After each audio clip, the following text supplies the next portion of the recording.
इन से बातों से मसीह लोगों को दुख नहीं उठाना चाहिए, ये बाइबल सिखाती है। अगर आप रोज इन 6 बातों में मनन करें, रोज रोज, ऐसा नहीं कि आप सोचे मैं कौन सा वचन ढूंढूं, कहां से ढूंढूं, कितने वचन बोलूं। मैंने कहा रोज से अगर रोज तुम इन 6 बातों को मनन करो जो आज मैं आपको दूंगा, तो आपको पाप, बीमारी, निर्धनता, बुरी आदतें, आत्मिक सामर्थ्य की कमी और प्रार्थना में असफलता के कारण दुख नहीं उठाना पड़ेगा कभी यीशु के नाम में। तो जब भी आपको किसी क्षेत्र में, जिन 6 हिस्सों में आपको कभी भी कोई दुख उठा रहे हो, तो आपको ये वचन खोलना है।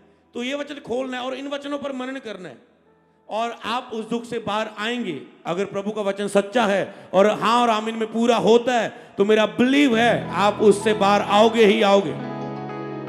और अगर आपका माइंड, आपका फोकस और आपका बिलीव इन वचनों पर लगातार मनन करता रहेगा, तो ये चीजें, पाप, बीमारी, बुरी आदतें, आत्मिक सामर्थ्य की कमी, प्रार्थना में असफलता के कारण आपको कभी दुख नहीं उठाना पड़ेगा यीशु नाम में।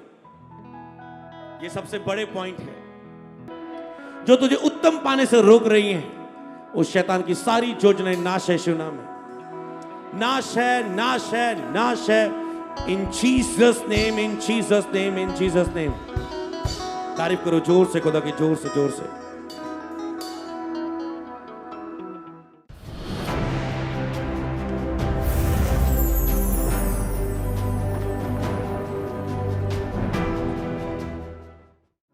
बोलो आज जो वचन हम सुने इस छुटकारे के बीच, ये वचन हमारे छुटकारे को बनाए रखे। खुदावंद आज हमें सिखा और हमें वचन से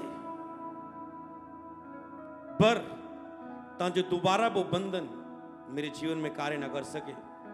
मुझे वचन से आजाद कर ताकि दोबारा मैं उन चीजों में फिर से ना जाऊं। बाइबल में जब जब किसी को आजाद किया, यीशु ने कहा फिर से पाप ना करना, चौकसी करना, खड़ा है तो चौकसी करना। क्योंकि बहुत सारे लोग ऐसे जब सोच रहे ही होते ही है कि अब मुझे नहीं लग रहा मैं कभी गिरूंगा, और अचानक से एक शैतान छुप के आता है, जुक्ति से आता है और उसको डाउन करके गिरा के, और जो वो प्राप्त करने वाला होता है उससे फोकस उसका हटा के उसे नॉर्मल चीजों में लगा देता है और उत्तम को छीन लेके जाता है। पर आज से शैतान की सारी योजना मैं बोलता हूं नाश है यीशु नाम। जो आज प्रोफेटिक सरमन, प्रोफेटिक टीचिंग होगी, जो आज आप नोट करेंगे, जिसको केवल एक बार सुनने का काम नहीं है, आपको इसके ऊपर मनन करना है। स्क्रीन पर आपको टॉपिक मिलेगा, आप उसे नोट करेंगे, उसे लिखेंगे। ये सबसे बड़े पॉइंट है एक मसीहित लाइफ के, जिसको आप स्क्रीन के ऊपर देख रहे हैं, सबसे बड़े पॉइंट। और इनके लिए जब ये हिस्से लोगों को प्रभावित कर रहे होते हैं और उनके अंदर भरोसा नहीं आता, उनके अंदर वचन नहीं होता और वो इसी के दबाव के नीचे चलते रहते हैं।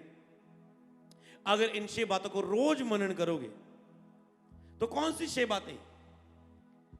पाप, सबसे पहले पाप। आज हर एक व्यक्ति पाप के असर के नीचे है, पाप के असर के नीचे है और पाप उसे गुलाम बनाए हुए हैं। और जब तक तुम एक पाप के बोझ के नीचे हो, कभी तुम कुछ आत्मिक देख नहीं सकते, कुछ आशीष देख नहीं सकते, कोई चंगियाई नहीं देख सकते अपनी लाइफ में। बुरी आदतें आपकी लाइफ में बढ़ती जाएंगी और सामर्थ आपकी लाइफ में नहीं होगी। प्रार्थना नहीं आप कर पाएंगे अगर पाप आपकी लाइफ में है। दूसरी बात, बीमारी। अगर एक व्यक्ति बीमार है तो वो प्रार्थना नहीं कर पाता। समझ पा रहे हैं? सबसे आगे है पाप। जब एक व्यक्ति पाप के असर में है तो वो आगे नहीं बढ़ सकता, तो उसकी लाइफ में बीमारियां होगी, निर्धनता होगी, बुरी आदतें आपकी लाइफ में बढ़ती जाएंगी जो आपको दबाती जाएगी। आत्मिक सामर्थ्य की आपकी लाइफ में कमी होगी, कमी क्या वो होगी ही नहीं। प्रार्थना में असफलता होगी आपको, और आपको इन सब चीजों से दुख उठाना पड़ेगा अगर पाप है लाइफ में। दूसरी बात, बीमारी। अगर आप बीमारी के नीचे हो, अगर आप बीमार हो तो आप धन नहीं कमा सकते, पैसा नहीं कमा सकते। अगर आप बीमार हो, बीमारियों पर पैसा लग रहा है, निर्धन होंगे आप, आपके पास पैसे की गति होगी, आपके पास आप निर्धन होंगे। मान लो आज वाइट लगातार ले हैंड चल रहा है, आज इंडिया का लास्ट है जो ले हैंड है, उसके बाद फॉरेन लोग फिर बाकी रह जाएंगे। आपके यही टॉपिक होंगे, क्या होगा, मैं पाप में फंसा हुआ हूं, मेरे अंदर ये बीमारी है। व्हाइट कार्ड में कौन से टॉपिक होते हैं? यही तो होते हैं। मैं पाप में फंसा हूं, मुझ में ये बीमारी है, मुझे पैसे की गति, मेरी जॉब नहीं लग रही, वीजा नहीं लग रहा, बिजनेस नहीं चल रहा, मतलब निर्धनता। मुझ में ये बुरी आदतें हैं, सिगरेट पी रहा है, गाली निकाल रहा है, गंदे फिल्में देख रहा है, ये बुरी आदतें, टीवी देखता रहता है, मेरा हस्बैंड बच्चा, यही मुद्दे होते हैं। सामर्थ्य की कमी है, मैं अभिषेक में बढ़ना चाहता हूं, सामर्थ्य में बढ़ना चाहता हूं, आत्मिकता में बढ़ना चाहता हूं, और कुछ नहीं चाहिए, सामर्थ्य की कमी। अगली बात, प्रार्थना में असफलता, प्रार्थना नहीं कर पा रहा हूं, प्रार्थना, यही तो टॉपिक होते हैं। पर अगर आप इन 6 पॉइंट पर, वचनों पर रोज मनन करेंगे तो आपको इन टॉपिक्स के कारण कभी दुख नहीं उठाना पड़ेगा। ये मैं नहीं, वो वचन बोलेंगे जो मैं आज आपको देने वाला हूं। तो आप इन चीजों में दुख उठाते हैं। निर्धनता, बीमारी जब आती है तो निर्धनता आती है, पैसे की गति आती है। लेकिन 12 साल लहू बहने वाली रोगी औरत ने अपने इलाज के लिए सारा पैसा खत्म कर दिया, सारा पैसा खत्म कर दिया, सब कुछ खत्म हो गया, और भी रोगी होती गई, सब वैद्यों ने जवाब दे दिया, धन खत्म हो गया, शरीर खत्म हो गया, पैसा खत्म हो गया, शरीर खत्म हो गया, आस खत्म हो गई। अशुद्ध शुद्ध बोल रहे हैं, अशुद्ध है, ये अशुद्ध है, ये अशुद्ध है, लहू बहते से दूर रहे। दूर रखते थे लोग, अलग टाइम में आस, अलग टाइम में बंजर में अपना जीवन व्यतीत कर रहे हैं। अचानक कोई उसके पास आया, उसने कहा क्यों तेरे लहू बह रहा है? कितने साल से? कहते 12 साल से। कहते एक डॉक्टर है जो आपको हील कर सकता है। कहते नहीं नहीं नहीं नहीं, नहीं मत बुलाओ डॉक्टर को, मेरे पास डॉक्टर को देने के लिए पैसा नहीं है, सारा पैसा खत्म हो चुका है, नहीं मुझे अब आस भी नहीं है, मत बुलाओ डॉक्टर को। उन्होंने बोला हम उस डॉक्टर की बात कर रहे हो जो तुझसे पैसा नहीं लेगा और तुझे चंगा करेगा ही करेगा अगर तू विश्वास करेगी। हम डॉक्टर जीसस की बात कर रहे हैं। वो कहते नहीं नहीं नहीं नहीं। और अचानक उसके मन में आया, अच्छा क्या ऐसा कोई है? जैसी तुम बातें बोल रहे हो, ऐसा इलाज करने वाला मैंने वैद्य देखा, डॉक्टर देखा, ये देखा, पर ये नहीं मैंने सुना, ये अद्भुत आप बोल रहे हो। और वो गई, यीशु के वस्त्र को छुआ, वो चंगी हुई। पर इसमें उसके अंदर क्या आ चुकी थी? बीमारी के कारण निर्धनता, पैसों की घटी आ चुकी थी। आज जब बीमारी आती है, पैसा खत्म होता है घर का, लोगों के खेतों के खेत बिक जाते हैं, घर के घर बिक जाते हैं बीमारियों के कारण। बीमारियों के कारण वो कमा नहीं पाते, कुछ काम नहीं कर पाते। तो ये सब बड़े असर है जो पॉइंट एक व्यक्ति को करते हैं, और इस सबका इलाज परमेश्वर ने वचन में दिया, हल दिया वचन में। और जब पैसे की कमी होती है एक व्यक्ति को, क्या चीजें जन्म लेती है? बुरी आदतें उसके अंदर जन्म लेती है, बुरी आदतें। उद्वेग, वैसे क्रोध आता जा रहा है, उसको लगता है मैं दुखी हो गया, मेरे पैसे की कमी, मेरा वीजा नहीं लगा, मेरी जॉब नहीं लगी, मैं व्यभिचार करूंगी, अब मैं पाप करूंगा, मैं गंदा देखूंगा, मेरा मन चाह रहा है मैं कोई आनंद लूं, मैं दुख में हूं और मैं शराब का आनंद लूं, किसी लड़की का आनंद लूं, किसी खाने वाली चीज का आनंद लूं। और वो टेम्पररी एक अशुद्ध, एक पाप वाला आनंद लेने की कोशिश करता है, अपने उस गति को दूर करने के लिए। उस पैसों की गति के कारण जब दुख होता है, वो पैसे, मैं केवल वो एक पैसे की गति एक पास्टर को हो सकती है, एक फैमिली मेंबर को हो सकती है, एक वाइफ को हो सकती है, एक हस्बैंड को हो सकती है, बच्चों को हो सकती है, जो अपनी लाइफ में स्टैंड होना चाहते हैं, पढ़ नहीं पा रहे, किसी को भी हो सकती है। जब जरूरत सामने होती है कि आपको ये लेना है और आपके सामने गति मौजूद हो, और अगर आपके पास वचन ना हो तो आप उस मिरेकल को विश्वास के द्वारा नहीं ले पाएंगे। और उसके बाद बुरी आदतें जन्म लेती हैं, गलत देखने की, टाइम वेस्ट करने की, सोए रहने की, खाते जाने की, फास्टिंग ना रखने की, गंदे मजाक की, बुरी अभिलाषा, बुरी आदतें जो आपकी लाइफ में होती है, गलत खाने की, कोई कुछ खाता है, कोई कुछ खाता है, अशुद्ध चीजें खाता है, तो बुरी आदतें जन्म लेती हैं। बुरी आदतें जब आपकी लाइफ में होती हैं तो आत्मिक सामर्थ्य की कमी को आप महसूस करते हैं। इन सब चीजों का इफेक्ट एंड में आता है आपकी स्पिरिचुअल लाइफ पर। आप आत्मिक सामर्थ्य की कमी महसूस करते हैं, आप अपने आप को खाली खाली महसूस करते हैं, आपको कुछ भी चीज आपके सामने आपको इम्पॉसिबल लगती है, कोई ईश्वरीय मददगारों को आप खोते हो अपनी लाइफ में, आप अपनी आत्मिक सामर्थ्य की आप फेथ नहीं दिखा पाते, आत्मिक सामर्थ्य आपके अंदर नहीं है, वचन को घोषणा करने की सामर्थ्य आप में नहीं रहती। प्रेयर करने की आपके अंदर सामर्थ्य नहीं रहती, रोजे रखने की आत्मिक सामर्थ्य नहीं रहती, वचन गवाही देने की आत्मिक सामर्थ्य नहीं रहती, पाप पर फतेह पाने की आत्मिक सामर्थ्य नहीं रहती, तो आत्मिक सामर्थ्य की जब कमी होती है तो दुष्ट आत्माएं प्रभाव डालती हैं, पाप असर करते हैं, बीमारियां असर करती हैं और गटियां, निर्धनता, कमियां आपके ऊपर प्रभाव डालती हैं जब आत्मिक सामर्थ्य की कमी होती है। और उसके बाद जब आत्मिक सामर्थ्य की कमी होती है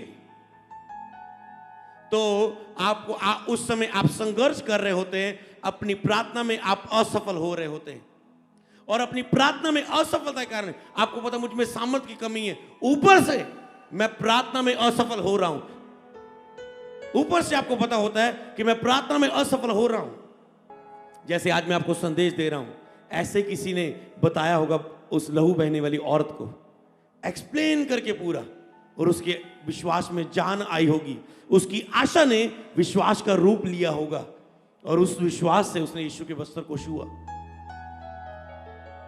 और प्रार्थना में जब सामर्थ्य की कमी होती है, एक बंदा चाहता है मुझ में सामर्थ्य की कमी है, मुझे कुछ महसूस नहीं हो रहा है, बिना सामर्थ्य के मैं कोई कार्य नहीं कर सकता, क्योंकि बाइबल लिखी है जब पवित्र आत्मा तुम पर आएगा तुम सामर्थ्य पाओगे, मेरे गवाह बनोगे।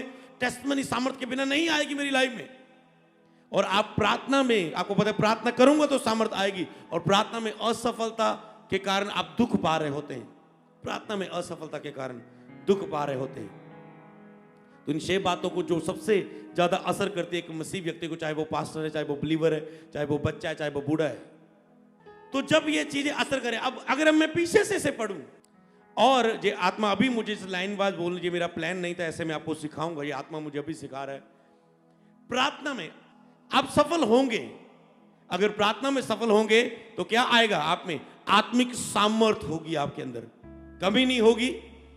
अगर आप प्रार्थना की शुरुआत कर पाए तो आत्मिक सामर्थ्य आपके ऊपर होगी, आत्मिक सामर्थ्य आपके ऊपर होगी तो बुरी आदतें आपके जिन में खड़ी नहीं रह पाएंगी। और अगर बुरी आदतें आपके जिन में नहीं होगी तो आपके पास पैसे की घटी नहीं होगी, क्योंकि जिसको बुरी आदतें, ज्यादा सोए रहने, एक बंदा समय का जो सही उपयोग नहीं करता वो निर्धन होता है। जिसको अपने समय का उपयोग करना आता है वो कभी गरीब नहीं आपको मिलेगा। जो अपने समय का सही उपयोग करता है, जिसको समय को यूज करना आता है। आज लोग बेस करते हैं, आप कहते हैं समय का यूज करना, हम तो बहुत करते हैं, मुझे अगर कोई प्लान ही नहीं, मैं क्या करूं समय का यूज। ओके, आपने वीजा लगाया, हाँ जी की कर दियो जी, बाहर दा लगाया जी, फॉरन दा लगाया जी, कितना साल हो गए? 2 साल हो गया जी, बढ़िया नहीं, हुण की कर रहे हो? कुछ नहीं, इंतजार कर रहे हैं, टाइम वेस्ट। अरे कुछ सीख लेते, हो सकता है बाहर उसी चीज की, तुझे कंप्यूटर की, तुझे कोई चीज की जॉब मिल जाती जो तुमने सीखा होता।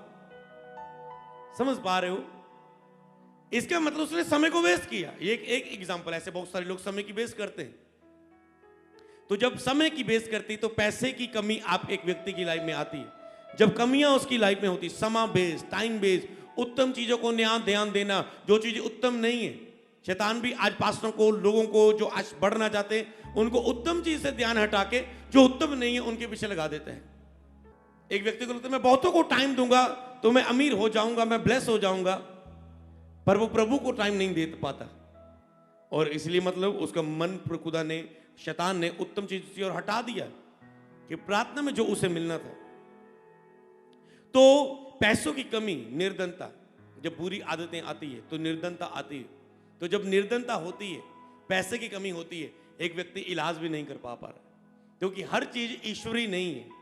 अगर खुदा ने डॉक्टर दिए हैं, डॉक्टर का जिक्र किया बाइबल में, यीशु ने मुंह से बोला, वैद वैद वैद, जा वैदों को दिखा, वैदों को, बीमारों को वैद की जरूरत पड़ती है, जा वैदों को दिखा, कोड़ी को बोला। और वो व्यक्ति जब बीमार होता है, पैसे की घटी होती तो बीमारी के लिए इलाज नहीं होता, पैसे नहीं होते। अगर कोई लड़की प्रेग्नेंट है और इसका हस्बैंड के पास अभी पैसे की घटी के कारण टेस्ट करवाने के लिए पैसे नहीं है, डॉक्टर ने बोला ओके टेस्ट करवाने, ये टाइम पर टेस्ट करवाना है, उसके बाद वो आशीष को खो देते हैं। क्यों खो दिया? अगर डॉक्टर कहते इसका टेस्ट करवाया होता, हम ये चीज पता होती तो हम इस चीज को रोक सकते थे, कवर कर सकते थे, बचा सकते थे। एग्जाम्पल के तौर पर हमने इसे लिया। तो निर्धनता आती है तो बीमारी में लोग मरते हैं, तो और उसके बाद पाप असर लेती है, पाप को जन्म देती है। सब चीजें पाप से शुरू होती है और उसके बाद जो व्यक्ति बीमार होता है और वो पाप में ही फिर रहता है, वो फेथ में नहीं रहता, वो पाप में उसका मन और कहता है कि मैं पाप करूं पाप करूं पाप करूं।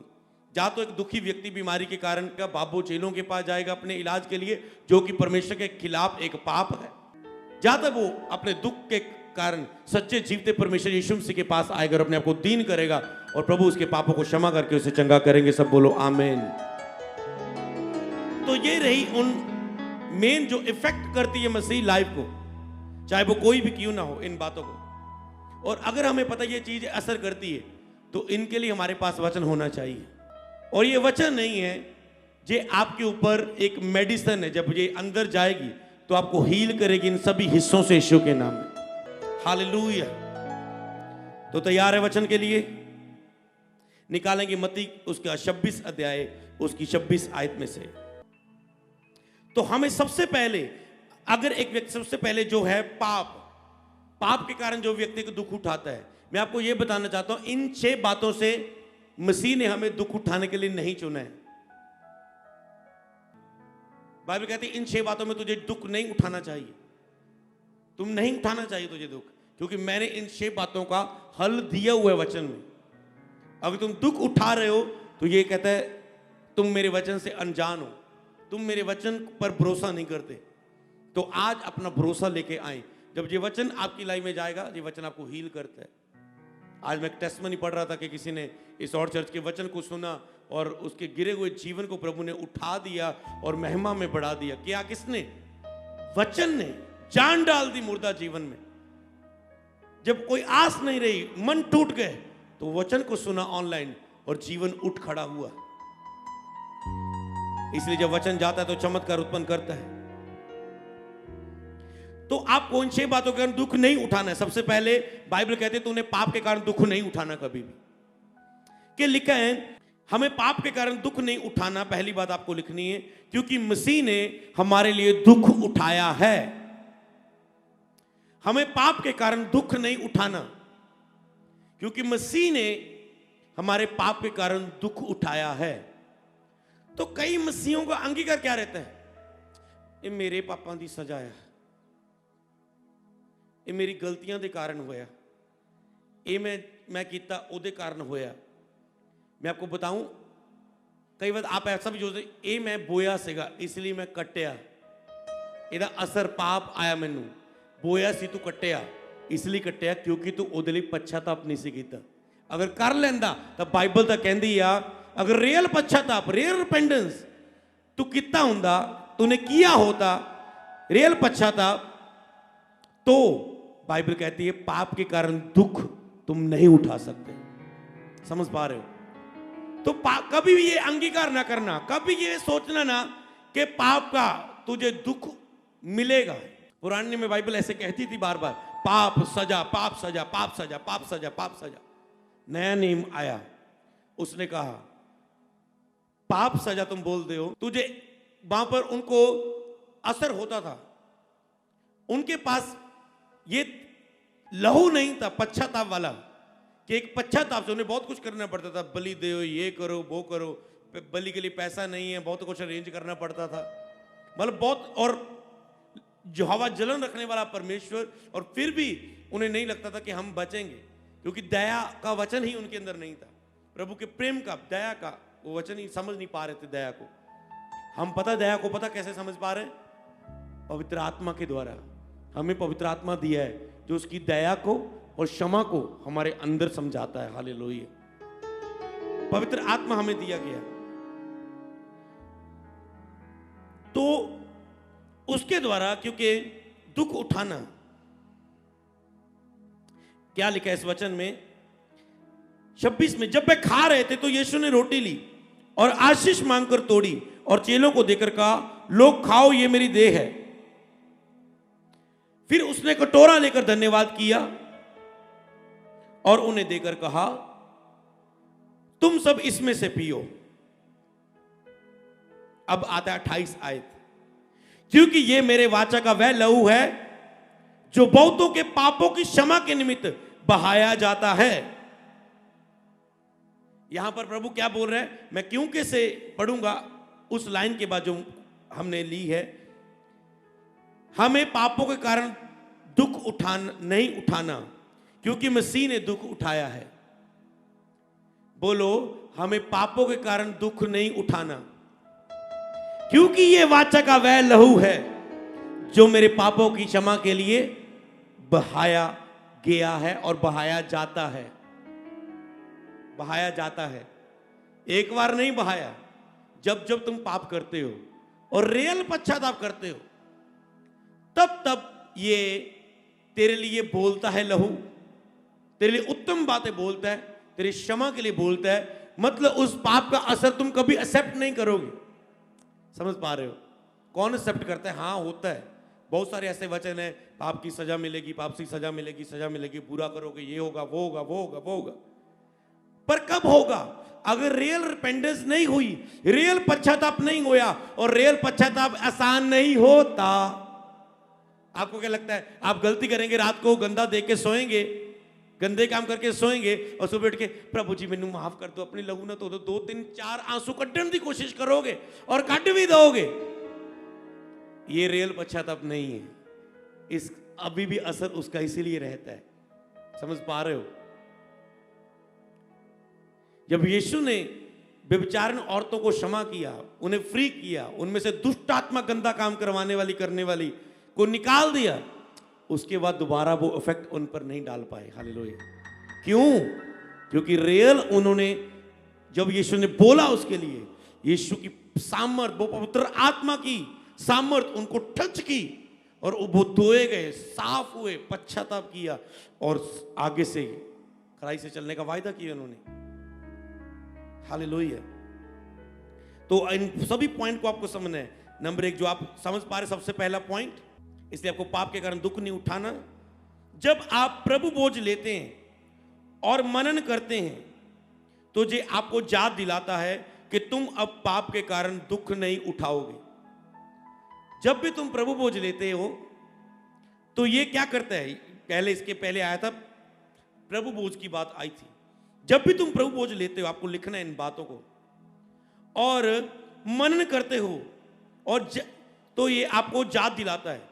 तो जब तुम प्रभु बोझ लेते हो, और ये मैसेज देने का मतलब है, प्रभु बोझ में आने से पहले, शामिल होने से पहले पूरा हफ्ता रिपेंटेंस में जाएं। और रियल रिपेंटेंस में हो सकता है वो आज निकले आपके अंदर से, हो सकता है वो आज निकले, क्योंकि ये खुद निकालने वाली क्रिया नहीं है, ये पवित्र आत्मा के द्वारा होता है। ये खुद करने वाली क्रिया नहीं है। रियल रिपेंटेंस का मतलब मैं आपको बताऊं क्या। मान लो एक व्यक्ति, कोई भी कमी है उसकी, गुस्सा बोलने की, गंदा देखने की, गंदा करने की, लड़कियों के साथ सोने की, बातें करने की, और वो जब वो करता है, ओ प्रभु जी मुझसे फिर बात हो गई, सबसे पहले तो वो पश्चाताप करता नहीं। उसे पता है मैं ये फिर गलती करने वाला हूं, इसलिए पश्चाताप का कोई फायदा नहीं। उसे पता मैं फिर करने वाला हूं, फिर करने वाला हूं, फिर करने वाला हूं। पर जब वो कहता है प्रभु मैं छूटना चाहता हूं, प्रभु मैं गंदा देखने से छूटना चाहता हूं, मुझे लगता है अब नहीं गिरूंगा, फिर मेरे अंदर वो अभिलाषा प्रकट हुई, गंदा देखने की, गंदा करने की, मैं फिर गिर गया, फिर गुस्से की अभिलाषा प्रकट हुई, फिर झूठ बोलने की अभिलाषा प्रकट हुई, फिर लड़कियों से लड़कों से बात करने की अभिलाषा प्रकट हुई, और मैंने फिर किया। और आप कहते फिर उसमें आप गिरा हुआ पाते हो, क्योंकि वो पश्चाताप रियल नहीं होता। पर जब आप अंदर हृदय रखते हो, नहीं प्रभु मैं छूटना चाहता हूं, मैं गलत कर रहा हूं, प्लीज मुझे आजाद कर, और धीरे धीरे आप देखते हो, कभी भी टाइम तब लगता है जब आपका रियल पश्चाताप नहीं होता। रियल पश्चाताप ना होना टाइम को बढ़ाता है। एक व्यक्ति के लाइफ में साल छुटकारा नहीं हो रहा है उस पाप से, पर जब रियल पश्चाताप होता है, तुरंत वो व्यक्ति उठ खड़ा होता है उसकी दया में। तुरंत प्रभु उसे आत्मिक क्रियाओं में, हाँ उठ तो तभी जाता है, पर आत्मिक क्रियाओं में उसको महसूस करवाने के लिए 1-2 हफ्ता 1 महीना लग जाता है कि हाँ वो प्रेयर कर पा रहा है, वो चर्च में अब उसे रिसीव नहीं हो रहा था। कई बार लोग पाप करके आते, शरीर में होके चर्च में आते, उन्हें प्रेजेंस महसूस नहीं हो रही, पड़ोसी भर रहा होता है, वो ऐसे खड़ा होता है, उसे कुछ महसूस नहीं हो रहा है। क्यों? क्योंकि वो दूर है, परमेश्वर से दूर है और आत्मिक क्षेत्र से। और अब तुम पाप के कारण दुख नहीं उठाओगे, तो जब हम प्रभु बोझ लेते हैं तो हमें बोझ याद दिलाता है। क्या याद दिला, क्यों लेते हैं हम वो? मैं उसने कहा मेरे स्मरण में ये किया करो। जब हम प्रभु को याद करते हैं तो प्रभु ने एक क्रिया एक हमें ठहरा दी, इसी रीति से किया करो, एक ठहरा दी। तांजो वो रीति रिवाज में पावर नहीं है। तांजो जब हम प्रभु बोझ लें हमें ये याद आए कि पाप के कारण हम दुख नहीं उठा सकते, क्योंकि उसने हमारे पापों के कारण दुख उठा लिया है। समझ पा रहे हैं? क्योंकि उसने दुख उठा लिया। तो जब वो प्रभु बोझ लेते हैं हमें वो याद दिलाता है। और जब तुम मान लेते हो कि मैं पाप के कारण दुख नहीं उठाऊंगा और पश्चाताप तेरा होता है, तो उसका असर तेरी लाइफ में नहीं होता। क्योंकि बाइबल में लिखा है बुरे काम की सजा फुर्ती से नहीं मिलती, पर मिलती जरूर है, पर उसका असर आता है। इसलिए आपको कुछ भी ऐसा नहीं रखना आपके ऊपर कि उसका असर आए। रियल पश्चाताप के लिए कुछ भी आपकी लाइफ में कुछ ऐसा लग रहा है जिसका रियल पश्चाताप नहीं हुआ, तो पूरा हफ्ता मनन करें अगले बुधवार तक। और बुधवार सारी कलीसिया आएगी, संडे सारी कलीसिया आएगी, क्योंकि ये वचन से प्रभु पुकार रहा है, जो छुटकारा खुदा करना चाहता है वचन से। तो आपको उसमें आना है, आपको देखना कौन सा हिस्सा है जिसमें रियल नहीं। और आपका एक ही चीज हो, पवित्र आत्मा मुझे इससे छूटने के लिए, मुझे रियल पश्चाताप हृदय के लिए मेरी मदद करें, कृपया मुझ पे उतर आए। हालेलुया। तो इसलिए मैंने आप अपनी लाइफ में आज तक ये कभी नहीं देखा कि मसीह एक जिसने पाप से माफी मांगी हो और प्रभु उसे फिर से ना उठाए। कभी आपने देखा? मैंने नहीं देखा कि एक व्यक्ति ने पाप किया हो और माफी मांगी हो, प्रभु उसे उठाए ना। मुझे पता उसने मुझे बार बार उठाया जब मैं नया नया गिरता था। 2013 तक मुझे उठाता रहा। कभी भी कमजोर हो उसने उठाया। कि आपने देखा नहीं उसकी दया? आपने कितनी गलतियां की, आप गिरे, क्या उसने उठाया नहीं आपको? उठे ना। और आपको उस समय लगता था मैं नहीं उठूंगा, मुझे नहीं लगता मैं बाहर आ सकता हूं, मुझे नहीं लगता इस चीज से मैं बाहर आ सकता हूं, मुझे नहीं लगता इस लड़की को मैं छोड़ सकता हूं, मुझे नहीं लगता इस नंबर को मैं डिलीट कर सकता हूं, मुझे नहीं लगता गंदा दिखना मैं छोड़ सकता हूं, मुझे नहीं लगता अब नशा ये छूटेगा। आप इतना उसमें गए, आपका पूरा फेथ नहीं होता। पर फिर भी मुझे नहीं लगता अब मैं सेवा में खड़ा हूंगा, अब मेरी सेवकाई बढ़ेगी। पर फिर भी वो आपको महिमा में उठा के बढ़ाना शुरू कर देता है। ये क्या है? यही तो दया है कि पाप का आपके ऊपर असर नहीं होगा, ये वायदा है। हालेलुया, ये वायदा है। तो मैंने कभी नहीं देखा कि प्रभु किसी को उठाए ना जिसका रियल पश्चाताप हुआ हो, कि प्रभु किसी को उठाए ना। हालेलुया। पर अगर वो ये मानता है कि मैं पापी हूं और मुझे कोई माफी नहीं है, फिर हो सकता है। अगर वो मानता है कि मैं पापी हूं, मेरा असर आएगा, मेरे लिए कोई माफी नहीं है ना, और माफी वो नहीं मांगता, वो अपनी मर्जी से चलना चाहता, अपनी मर्जी से माफी नहीं मांग रहा है, पश्चाताप नहीं कर रहा है, तो वो उसकी मर्जी है। वो नहीं उठना चाहता, नहीं बाहर आना चाहता, नहीं उस गलत चीज को छोड़ना चाहता, वो उसकी इच्छा है। पर अगर वो पश्चाताप रियल करे और रियल मन फिर आपकी बात करे, रियल मन पर आप जब अंदर होता है ना, उसके बाद वो चीज आपको आती नहीं। मतलब किसी बंदे को देखो आपको गुस्सा आता है, रियल पश्चाताप हुआ, अब आप उसके सामने जाएंगे गुस्सा आएगा नहीं। रियल पश्चाताप मतलब डिलीवरेंस हो जाएगी उस चीज से। ऐसा नहीं कि आप रोएंगे करेंगे फिर से वो चीज होगी, नो। जब रियल पश्चाताप हो गया तो उससे आप तुरंत उस पाप से छूट जाते हो और उसका अधिकार आप पर नहीं रह पाता, प्रभुता नहीं रह पाती। क्योंकि लिखा है जो जिसकी मानता है उसके अधिकार के नीचे हो जाता है। आपने शैतान की सुनी, लोगों की सुनी, किसी इंसान की सुनी, मानी, इमोशनल हो गए, उसके नीचे आ गए। पर जब आपने प्रभु के वचन की सुनी, माफी की, दया की सुनी और आपने उसके अधीन आ गए, तो फिर प्रभु ने आप पर कब्जा कर लिया और आप उस अधिकार से छूट जाते हो जो शैतानी अधिकार था, जिसकी आपने पहले मानी थी। आप बाइबल में अगर देखो, सैमसोन के ऊपर ताकत थी, पावर थी, लड़कियों कमजोरी थी उसकी, लड़कियों के बीच गया गया गया गया गया, बढ़ता गया, पाप बढ़ता गया, कमजोरी बढ़ती गई, इतनी बढ़ती गई उसकी आंखें बंद हो गई। औरत बार बार उसे फंसाती रही कि बता तेरी शक्ति कहां, किस कैसे है, कैसे कहता, झूठ बोलता गया। एक दिन इतना उसके प्यार में, कमजोरी में मोहित हो गया, उसने बता दिया मेरी ताकत मेरे बालों में। उसने बाल कटवा दिए। दुश्मन आए जो एक हजारों को मार देता था, दुश्मन आए और उसकी आंखों अंधियां कर दी, आंखों में छुरे फेंक दिए, सीख मार दी और अंधियां कर दी, उसे बांध के ले गए और कोई ताकत नहीं थी उसमें।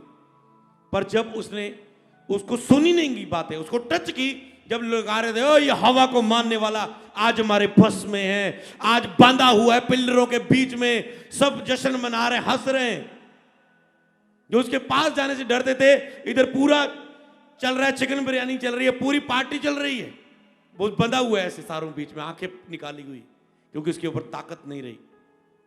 पर उससे बर्दाश्त नहीं हो, खुदा, हे खुदा, मुझसे ये बर्दाश्त नहीं हो रहा, ये तुझे ललकार रहे, बेइज्जती कर रहे, मेरे नाम के, मेरे कारण यहोवा तेरी बेइज्जती हो रही है। कई बार आपको भी शर्म आनी चाहिए, प्रभु मेरी इस कमी के कारण दूसरों का नाश हो रहा है, तेरे नाम की निंदा हो रही है, हे प्रभु। और उसने कहा, हे प्रभु, उस समय दया पवित्र आत्मा वाली नहीं थी उसे, ठीक है, तो उसने कहा, हे प्रभु, वो पश्चाताप के बारे में नहीं जानता था, प्रभु वो जब भी नहीं था, वो कहता है, प्रभु मेरी जान भी जाए तो जाए, एक बार मुझे वो ताकत फिर से दे, चाहे मेरी जान भी साथ जाए। क्या हुआ, उसने फील करके, मतलब महसूस हुआ ना, कुछ टच किया, कोई बात नहीं छुआ उसे, ललकारस ने। और आप नकली करते हो बिना छुई किसी बात को, जब टच करती कोई बात, कोई टच करती आपकी बात, कोई छूती आपको बात कोई, तो तुरंत आप फैसला लेते हो, तुरंत आप छोड़ते हो। जैसे चर्च में लोग वचन सुनते, कोई बात टच कर जाती है और तुरंत वो बाहर जाके वो फेंक देते वो नशा अपना, और उसके बाद फ्री हो जाते। तो उसने तुरंत मांगी और पावर उसके ऊपर आई। जिन पिलरों से वो बांधा था उसने जोर लगाया, दोनों पिलर खींच दिए और सारी बिल्डिंग जो उन पिलरों पर थी गिर गई। लेकिन जितने जीते जी नहीं मारे, उतने उसने मरते मरते मार दिए। हालेलुया। तो इसी तरह आपने देखा, सैमसोन ने, पतरस ने प्रभु का इनकार किया था, रोने लगा, प्रभु ने जी उठने के बाद कहा, पतरस मैं जी उठा हूं, दर्शन दिया, बातें की, दिखाई दिया, क्योंकि पतरस उदास था ये करके, क्योंकि उसके पास पवित्र आत्मा अभी नहीं था और वो रोक नहीं पाया, डर आ गया उसके अंदर ना। जब कह रहे थे कौन है यीशु के साथ, तू भी तो यीशु के साथ था, नहीं नहीं नहीं मैं नहीं जानता, इसे डर आ गया। जब पवित्र आत्मा उन पर आया, उन्होंने सामर्थ पाई पेंतीकोस्त के दिन, उसके बाद निकल के प्रचार किया। कोई कहता है आगे से यीशु के मारा, उन्हें पीटा, जेल में फेंक दिया, आगे से यीशु के नाम से प्रचार किया तो देख लेना। कहता है ऐसा तो हो नहीं सकता, जो हमने आंखों से देखा, कानों से सुना, प्रचार ना करे। कहां से आई दिलेरी? पवित्र आत्मा था उस पतरस के अंदर, जो डरपोक था। इसीलिए रियल जो आपके अंदर कार्य करता है वो पवित्र आत्मा कार्य करता है। वो ऐसा हेल्पर आपको दिया गया है। जब आप कहते हैं please please help me help me help me help me, और कुछ ही समय के बाद आपको सहायता नजर आती है, ताकत नजर आती है। बहुत सारे लोग टूट जाते हैं। हर एक व्यक्ति को, छोटे से आत्मिक जीवन वाले से लेके, मसीह में नए आए हुए व्यक्ति से लेके, मसीह में पुराने पास्टर तक के लिए ये बात है। क्योंकि जब लोग कुछ ना कुछ टूटे होते अपनी लाइफ में, उन्हें उठने की जरूरत होती है। उन्हें यह समझना है कि पाप का मुझ पे असर नहीं है। हालेलुया। और इसी तरह पतरस ने अपना पश्चाताप किया। दाऊद ने जब गलती की, कहता है मुझे माफ कर, अपने पवित्र आत्मा को मुझसे अलग ना कर, अपना आत्मा मुझे फिर से दे। मतलब जब एक लंबी चौड़ी 91 में जबूर लिखा उसने और अंदर से निकाला, तब पश्चाताप हुआ, तब प्रभु ने उसे माफ किया। हालेलुया। तब उसे माफ किया। और उसके बच्चे पर असर रहा, तब उसे माफ किया, उसे उठा दिया। हालेलुया। पर यही तो समझाना चाहता हूं, जब यीशु आया तो पूर्ण दया आ गई। पूर्ण दया, पूर्ण दया। हालेलुया। पूर्ण दया आपके लिए बोलती है। लहू इतना बोलता है, इतना पवित्र है, इतना शुद्ध है, इतना ताकत है उसमें। केवल मनन करना होता है, जैसे मैं आपको सिखा रहा हूं आज, मनन करना होता है। बहुत सारे लोग हैं जो आज ऑनलाइन इस समय मौजूद है, जिनको खुदा उठा रहा है। आज वो छोटा मोटा नहीं कि प्रचार सुना पाप के बारे में और फिर से वही चीज में रह रहे हैं। पर जब आप वचन से देख लेते हैं पाप का असर मुझ में नहीं है, मैं उस पाप से आजाद हूं। हालेलुया। आप हो सकता है फायर पेयर पर शक कर सकते हैं, मैंने शैतान को डांटा, जब प्रभु के दास ने भविष्यवाणी की, उसके ऊपर आप शक हो सकता है शायद ना हो मेरे लिए। पर जो आप वचन को सुनते हो, वो आपके अंदर शक नहीं आने देता, वो सीधा आपके अंदर जाता है, आत्मा में कार्य करता है। हालेलुया। इसलिए पूर्ण छुटकारा वचन से है, इसलिए वचन की सेवकाई हर चर्च में होनी चाहिए। हालेलुया।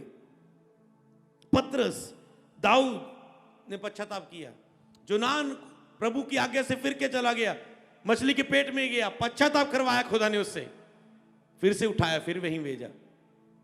हालेलुया। उन्होंने माफी मांगी, प्रभु ने उन्हें उठाया। कई लोग नहीं मांगते अपनी इच्छा से, वो नहीं पश्चाताप हृदय चाहते ऐसा, तो वो उनकी मर्जी। जैसे शाऊल को प्रभु ने कहा, मैंने तुझे क्या आज्ञा नहीं दी थी कि सब कुछ मार के खत्म कर देना और कुछ भी ना लेके आना, तो ये बकरियां मैं कर रही है, ये बेड़े बकरियां ये कहां से आई? कहता है प्रभु मैंने सोचा कि मैं इसे भेंट चढ़ाने के लिए लेके आऊं, मेरे लोगों ने ऐसा कहा मुझे और मैं उनकी बातों में आ गया। पश्चाताप मतलब प्रभु टाइम नहीं लगाते। जब आप रियल पश्चाताप करते हो, 1-2 हफ्ते या 1 महीने के अंदर, वो ज्यादा टाइम नहीं लगाते, वो जल्दी आपको महिमा में खड़ा कर देते हैं। हालेलुया। कभी टाइम नहीं लगता। मैंने नहीं देखा कि किसी ने माफी मांगी हो रियल वाली और प्रभु उसे उठाए ना, क्योंकि यीशु के लहू में इतनी ताकत है, तेरे हर पाप का असर तेरे ऊपर खत्म कर सकती है। हालेलुया। कितना भी बड़ा क्यों ना हो, कितने भी दब्बे क्यों ना हो, कितनी भी गंदगी क्यों ना हो, अगर रियल पश्चाताप निकले जो पवित्र आत्मा से होता है, मतलब अगर वो एक ऐसी लाइनों को यूज करता जो पूरा कहते ना डुल जाने वाला कम होवे,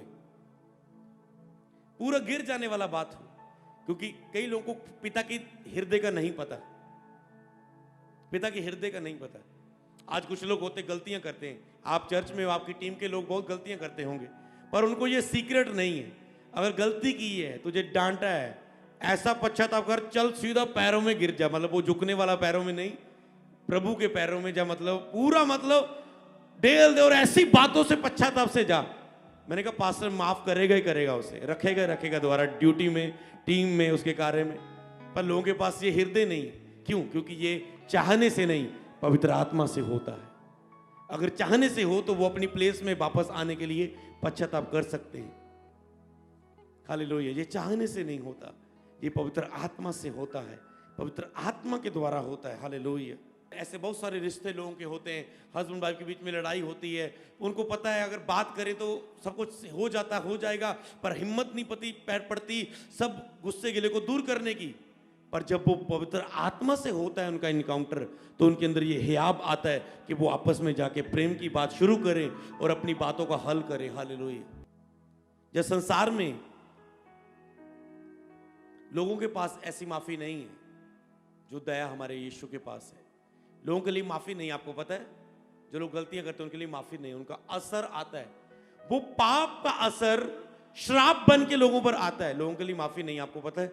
और आप कहते हैं मैं नव डिपोजते सीगा, हुण मैं मसीह च आ गया। जे मैं मसीह च ना हुंदा ना, पहला वाला हुंदा। और आपको लगता है मैं मसीह में, अरे तुम कहां से निकालेगे तुझे नहीं पता। हम कुत्ते थे चूर चार खाने वाले, बहुत इस औरत ने बोला प्रभु कुत्ते चूर चार खा सकते हैं और हमारे लिए मार्ग खुल गया अन्य जातियों के लिए हम यीशु के पास आ सके। हालेलुया। ये तो दया खुल गई हमारे लिए, ये तो एहसान है परमेश्वर का कि हम प्रभु के पास आए, नहीं तो उद्धार केवल यहूदियों के लिए, परमेश्वर के लोगों के लिए था। हालेलुया। तो इसीलिए ये परमेश्वर की दया लोगों के पास, पता है जो संसार में है उनके पास ये दया नहीं। वो गलती करते हैं, उनका श्राप आता है, उनके बिजनेस पे श्राप, उनके बच्चों पे श्राप, उनकी मैरिज में श्राप, उनके बच्चे पर श्राप, उनके जीवन में श्राप, एलर्जियों के श्राप, पीढ़ियों के श्राप, एक्सीडेंट होने के श्राप, शुगर में मरने के श्राप, कैंसर में मरने के श्राप, हर व्यक्ति फैमिली का एक्सीडेंट में मरता जाना, ये मर गया, वो मर गया, वो मर गया। कई बार जब हम नए मसीह में आए थे, हम उन लोगों के पास गए सुसमाचार लेके, जिन्हें हमें पता चला ये पिंड में ये बंदा है, इसका डैडी भी एक्सीडेंट से मरा, ये बच्चा भी एक्सीडेंट से मरा, ये भी एक्सीडेंट से मरा। तुझे कोई ना कोई घटना से मरना, कोई घटना, ऐसा नहीं कि बीमार हो गए जा अचानक कुछ, कोई घटना से मरना, जा घटना से, ऐसा नहीं कि ठंड लग गई ज्यादा बीमार हो गए, कोई घटना से मरना, सारी फैमिली फॉलो करना। तो उनके लिए ये पता हो कि श्रापों का असर केवल यीशु मसीह खत्म कर सकता है। प्रभु के पास आओ, वो तुम्हें विश्राम देगा। तो लोगों के पास ये आजादी नहीं है। हमको पता है हमारे सभी श्रापों को, श्राप पाप का असर हमारे ऊपर नहीं है जब हम परमेश्वर से पैदा हुए, जब हम मांस और लहू में शामिल होते हैं बपतिस्मा लेकर। और आज कई लोगों ने अभी तक बपतिस्मा नहीं लिया, वो खुद एक्सेप्ट कर रहे हैं। मैंने कहा वो तो उनकी मर्जी है, मैंने पहले बोला था कि नहीं श्राप मेरे ऊपर रहे, पापों का असर मेरे ऊपर रहे। वो नहीं बपतिस्मा होगा, मैरिज कितना होएगी, ये कैसे होगा, वो होगा, ये रिश्तेदार छोड़ देगा, वो देगा। अरे जब तुम पाप के असर के कारण बीमार पड़ोगे तो सब कुछ छोड़ देंगे। जब तुम निर्धन हो जाओगे सब तुझे छोड़ देंगे। जिसकी तुम सोच रहे हो, कोई नहीं खड़ा होता दुख के समय, ऊपर से तसल्लियां दे पाएंगे। इसीलिए कि लोगों को खुश करने की कोशिश करते हैं, पर वो पश्चाताप नहीं करते, बपतिस्मा नहीं लेते, पापों से तौबा नहीं करते, और उस मसीह की दया के नीचे नहीं आती जिसके बारे में आज मैं प्रचार कर रहा हूं। लोग उस दया से रहित रहते हैं, खुद भी नहीं आना चाहते, क्योंकि वो संसार की चिंता करते हैं।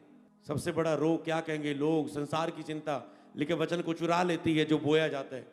वो जीवित वचन के नीचे नहीं आना चाहते। हालेलुया। पर पाप के कारण आपको दुख उठाना नहीं होगा, क्योंकि यीशु ने पाप को उठा लिया। हालेलुया। तो इसलिए पवित्र आत्मा आपकी रियल रिपेंडेंस में जाने के लिए, पश्चाताप के लिए मदद करता है। नहीं तो जो बोया आपको काटना पड़ता है, नहीं तो जो बोया वो काटना पड़ता है अगर रियल पश्चाताप नहीं हुआ। इसलिए देखो कहां रियल पश्चाताप नहीं हुआ, उसके लिए रियल पवित्र आत्मा की सहायता मांगो। कौन सी सहायता? हे खुदा मुझे जांच, मुझे परख, मेरे बीच में कोई बैड़ी चाल तो नहीं, अनंत के मार्ग में मेरी सहायता कर। एक दिन मैंने ऐसे कहा, हे परमेश्वर मुझे अपने पवित्र स्थान में खींच और मेरी उन गलतियों को बता जो मुझे नहीं दिख रही। इस बाहरी क्षेत्र में मुझे उस पवित्र स्थान में खींच ले प्रभु, उस पवित्र आत्मा के क्षेत्र में खींच ले, आत्मिक माहौल में। यहां पर मुझे वो गलतियां नहीं नजर आ रही शरीर में रहते हुए। उसने खींचा और उसने कहा, अमृत तेरी हम्बलनेस कम हो चुकी है। मैंने हम्बलनेस में बढ़ाया और मैंने पूर्ण शांति को और बढ़ोतरी को फिर से पाया अपनी लाइफ में। कैसा? कहां पॉइंट कम था? पता नहीं तुझे, पता नहीं तुम पवित्रता में डाउन हो रहे हो, तुम हम्बलनेस में डाउन हो रहे हो, तुम आत्मिक जीवन में डाउन हो रहे हो, तुम किस चीज में डाउन हो रहे हो, तुम वचन की संगति में तेरे फास्टिंग कम हो चुके हैं। पता नहीं तुम कहां तुम डाउन हो चुके, तुझे नहीं पता, तुम चलते जाओगे ऐसे। जब लोग गलत चीजों में फंस जाते हैं, छोटे बच्चे, आज माता पिता आते हैं, मेरी बच्ची अभी 9 साल की है, 10वीं में पढ़ती है, 12वीं में पढ़ती है, अभी कॉलेज शुरू किया, ये इस चीज में फंस गई है, इस चीज में फंस गया मेरा बेटा। क्यों? और वो उन चीजों में फंस जाते हैं और उन चीजों से फिर निकल नहीं पाते, छोड़ नहीं पाते उन चीजों को। तो इसलिए वो उन्हीं चीजों के कारण फिर वही उसे अपनी लाइफ में काटने के लिए तैयार करते हैं, बहुत कुछ गलत काटने के लिए तैयार करते हैं, बहुत कुछ वो बचपन में बोते हैं, फिर जब वो बड़े होते हैं वो काटते हैं। कितना धन्यवाद हो खुदा का, पता नहीं कितना हमने मसीह में आने से पहले गलत बोया था। अगर मसीह में ना आते आज उसका असर हम काट रहे होते। वो ये उसकी दया है, भरपूर दया, तारीफ करो उसकी, जो उसकी भरपूर दया है। आपको नहीं पता, आपको वो नजर आ रहा है जो नहीं हो रहा है आपकी लाइफ में, पर जो करुणा से रोज नया दिन दिखाता है और अपने लहू से तेरे लिए सारे श्रापों को तोड़ चुका एक ही बार में, तुझे उस बड़े काम का, बड़े चमत्कार का टेस्टिमनी को तुम भूल जाते हो। तो संसार के लोग इस श्रापों के नीचे, उनके पाप श्रापों को जन्म दे देते हैं और वो श्रापों के नीचे काट रहे होते जीवन, और बहुत कुछ करते पैसा खर्च, पर वो श्राप उन्हें आजाद नहीं होने देते। पर हम उस श्रापों से आजाद होते जब हम बपतिस्मा लेते, पश्चाताप करते, मान लेते यीशु के नाम से अपने पापों की माफी।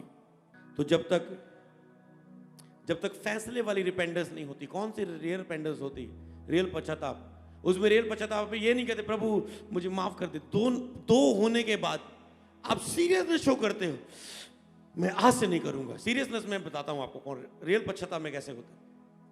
एक समय जब मेरा बिजनेस था और मैं बिजनेस में बढ़ रहा था, है ना, ऑनलाइन मैं काम कर रहा था, मुझे काफी आ रहा है, 10, 20, 30 हज़ार ऐसे बैठा बैठा मैं कमा रहा था, पर मेरा टाइम लग रहा था और मैं पीस में नहीं था, शांति में नहीं था। मेरी लाइफ के बहुत सारे एक्सपीरियंस है जिससे मैं पास्टर को गाइड करता हूं, और फिर जब उनकी टेस्टिमनी आप सुनोगे आप हैरान हो जाओगे कि जब मैं उन्हें बचाता हूं, अलर्ट करता हूं, सिखाता हूं, तो प्रभु ने उन चीजों से निकाला। मैं दबा हुआ था, मैं डिलीट नहीं कर पा रहा था कस्टमर की कॉन्टैक्ट, क्योंकि ऑर्डर आ रहा था। एक ऑर्डर किया, ओके फाइनल किया, 3500 बच गया, 3000 बच गया। एक सिर्फ बात की, थोड़ी सी फोन में बातें की, ऐसे ऐसे ऐसे ऑनलाइन कपड़े बेच देंगे। तो पर मुझे पता था कि मेरे ऊपर बड़ी रिस्पॉन्सिबिलिटी, मेरी प्रेयर कम हो रही थी, बाइबल रीडिंग कम हो रही। सुबह उठते ही व्हाट्सएप चेक कर रहा हूं किस कस्टमर का मैसेज आया, फोकस खींचती की वो चीज, और इतना पकड़ा गया अंदर से, मैं रो रहा हूं, मैं उठना चाहता हूं, मेरे ऊपर बहुत सारे लोगों की रिस्पॉन्सिबिलिटी है, मैं उठना चाहता हूं, उठना चाहता हूं, पर मेरे अंदर वो चीज मैं साबित करता गया, प्रभु नहीं नहीं नहीं नहीं, मैं उठना चाहता हूं इससे, नहीं नहीं, उठा उठा उठा उठा, कृपया मदद कर, सहायता सहायता, हेल्प मी होली स्पिरिट, करता गया। और वो मदद के लिए आया। एक दिन ऐसा एनकाउंटर हुआ, आत्मा से भरा, और मैं रोया। प्रभु कहता है तू इन 5-5 रुपए के पीछे एक कपड़े में बचाने के लिए इतनी मेहनत कर रहा है, तेरे ऊपर मैंने लाखों का बोझ दिया है, लाखों रूह बचाने का काम दिया है, क्यों ये टाइम वेस्ट कर रहा है, ये तेरी बुलाहट नहीं है। और मैंने रोया और प्राप्त किया, हाँ प्रभु, और मैंने तुरंत अपना फोन उठाया, सारे ब्रॉडकास्ट, सारे group delete all in Jesus name. तब मैं बोझ से फ्री हुआ, अब कोई फोकस खींचने वाली चीज नहीं थी, और मैं आगे बढ़ता गया बढ़ता गया बढ़ता गया। और आज उसी एक्सपीरियंस से, उसी दया से लोग उठाए जाते हैं, लोग उठाए जाते हैं। हालेलुया। तो यही उसकी दया है, यही उसकी भरपूर दया है। क्या आप इस दया के नीचे आना चाहते हैं? सचमुच ये दया इतनी अनमोल अद्भुत है कि मुझे आगे बढ़ने को मन नहीं करता।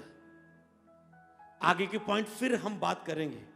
आज आप उसकी दया को समझ पा रहे हैं कि पाप का आपके ऊपर, आज बहुत सारे लोग ऐसे जो पश्चाताप नहीं किया, बहुत सारी चीजों में है जो दबे हुए हैं, किसी ने किसी को माफ नहीं किया, क्षमा नहीं किया, प्रभु बोझ में भी आते हैं, 50-50 मन दोषी पाता जा रहा है, मैं प्रभु बोझ लूं या ना लूं, बहुत सारी अनशिक्षाओं में फंसे हुए, कुछ भी आत्मिक नहीं है, कुछ भी विश्वास से नहीं है, कुछ भी स्पिरिचुअल नहीं है।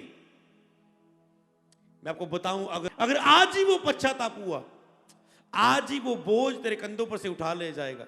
आज वो बीमारियां जो व्हाइट कार्ड में आए, इंडिया से आए हैं, आज लेहन के लिए, जो ऑनलाइन मौजूद में, आज ऑनलाइन टेस्टिमनीज दिख रहा हूं, ऑनलाइन लोग जिनमें ब्लेसिंग दिख रहा हूं, जो वचन उनको टच करते हुए और एक नया कार्य आरंभ होते हुए, क्योंकि खुदा ने 7 डे फास्टिंग प्रेयर में एक वचन दी, एक भविष्यवाणी दी, जिसके बाद आज पहला बुधवार है, संडे निकल चुका है।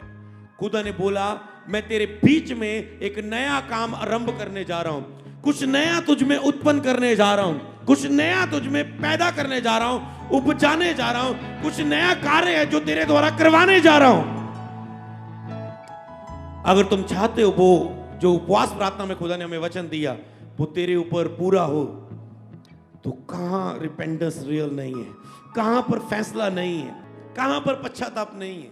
कई लोग फंस जाते हैं, बार बार लड़कियों को मिलने जाना, उसे समझाना नहीं जाना, आज के बाद नहीं जाना नहीं जाना नहीं जाना, माँ पे बांधते हैं, पास्टर बांधता है नहीं जाना नहीं जाना, गलती, फिर भी जाते रहते। पर जब तक खुदा ना आजाद करे कोई आजाद नहीं हो सकता। लास्ट में यही बोलना चाहता हूं, जब तुम उन व्यक्तियों के लिए प्रार्थना ही करते हो, रोजे रखते हो, खुदा की दया मांगते हो, पवित्र आत्मा की सहायता मांगते हो उस व्यक्ति के लिए, और वो मांगता है, तो खुदा अपनी दया को प्रकट करता है। प्रभु कहते जब तक मैं तुझे अपने पास ना बुलाऊं तो मेरे पास नहीं आ सकते। आज इस वचन के द्वारा वो अपने पास बुला रहा है आपको, वो खुद बुला रहा है।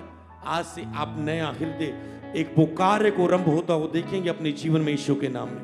हालेलुया।